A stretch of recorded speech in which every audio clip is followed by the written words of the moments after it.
Ooh, that's cool. Oh, that is super cool. Welcome back. I'm Aaron from ATS Racing, and today we're working on my 1988 Lotus Esprit Turbo that we found abandoned in a Texas field. Today we're going to be working on installing both fuel pumps, rebuilding the fuel lines, reinstalling the warm-up regulator, as well as rebuilding the fuel distributor. Once we get past that, we'll do some testing on the fuel system, and then we'll move on to the ignition system. I've got new spark plugs and new spark plug wires to go on, as the mice ate some of the old ones. And I've also bought a new battery for the car. So fingers crossed, let's see what happens today. Time lapse of me reassembling the Bosch warm-up regulator.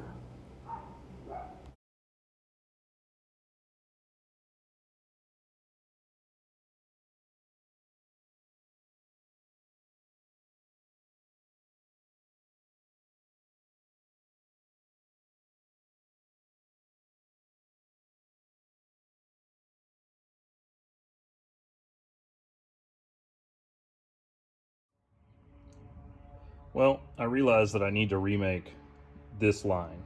I've got some of the fittings. I'm not positive if this one is actually going to be big enough to fit this AN hose and seal correctly, but we're going to try. So a quick update.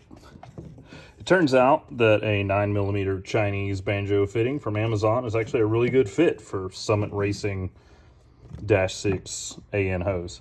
So I'm going to use this larger, I think this is full 3/8, on my return line, which is just a temporary return line right now. It's like a braided clear line so I can see the flow.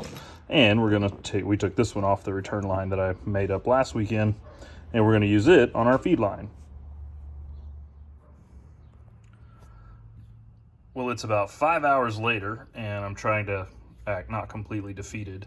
But so far, this is the fuel distributor off of the car. It sits in, like this points towards the front of the car here. And each one of these 4 ports goes to an injector. Anyway, this thing was just jammed up. So I've read in the manual that sometimes this little plunger gets stuck.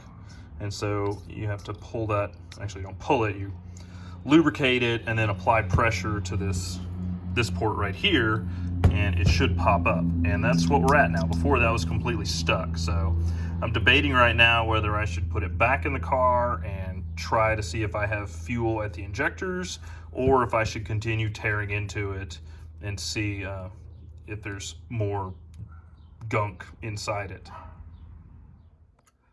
I put the fuel distributor back in, and we seem to be getting good flow to the injectors, but the injectors themselves are clogged. So I'm working on getting them out, which this is one of them here. They're mechanical injector, and it is stuck. They're all stuck in the head. They're held in by a really fat O-ring, and then I think another O-ring at the bottom. So what I did is I made myself a little puller with some junk I had laying around the shop, with some washers, which I stack. Actually, you have to start out with less washers. And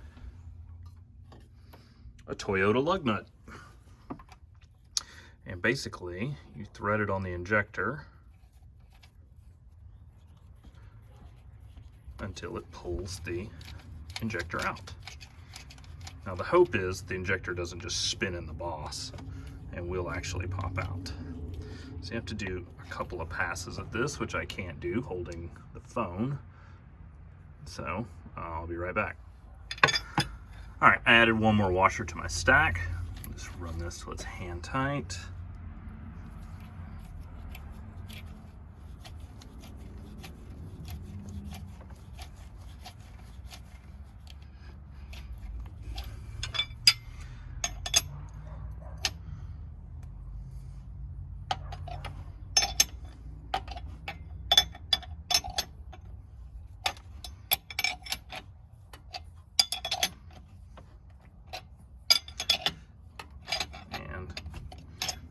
Say voila, but it feels like we're gonna have to try one more washer in the stack and see what happens. So you just keep turning with a wrench, and then it lets go, and this awful, feels like it broke in half type feeling and then you can just pull them out, and that is a Lotus mechanical injector. That's the second one. There's the first one there. I reconnected it to the line to see if it was actually working, and of course it is not. So we're going to get these apart and then get a hold of my buddy that has a CIS injector cleaning setup. I am just about done for the day, but one last little demonstration of CIS mechanical injection.